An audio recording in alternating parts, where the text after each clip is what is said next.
గ్రామ పంచాయతీ ఎన్నికలకు సంబంధించి నామినేషన్ల ప్రక్రియను పకడ్బందీగా నిర్వహించాలని గ్రామ పంచాయతీ ఎన్నికల జిల్లా పరిశీలకులు ఆయేషా మసర్ ఖాన్ అధికారులను ఆదేశించారు. గురువారం నిర్మల్ జిల్లా లక్ష్మణ్ చంద మండలంలోని వడ్యాల గ్రామ పంచాయతీ కార్యాలయంలో పంచాయతీ ఎన్నికల నామినేషన్ల స్వీకరణ కేంద్రాన్ని ఎన్నికల పరిశీలకులు జిల్లా కలెక్టర్ అభిలాష్ అభినవ్తో కలిసి ఆకస్మికంగా తనిఖీ చేసి నామినేషన్ల ప్రక్రియను పరిశీలించారు. ఈ సందర్భంగా పరిశీలకులు కలెక్టర్ ఇక్కడ ఏర్పాటు చేసిన వసతులను పరిశీలించారు. హెల్ప్ డెస్క్లో సిబ్బంది అందుబాటులో ఉంటూ అభ్యర్థులకు సమాచారం ఇవ్వడంలో సహాయపడాలని అబ్జర్వర్ అన్నారు. అధికారులు ఖచ్చితంగా సమయపాలన పాటించాలని పేర్కొన్నారు. నామినేషన్ల ప్రక్రియ మొత్తం పారదర్శకంగా ప్రశాంతంగా పూర్తి చేయాలని వివరించారు.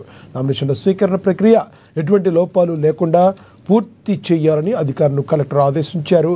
నామినేషన్ల ప్రక్రియకు సంబంధించి అన్ని రకముల ఫారంలను తగినన్ని అందుబాటులో ఉంచుకోవాలని తెలిపారు. అన్ని రిజిస్టర్లను పకడ్బందీగా నమోదు చేయాలన్నారు.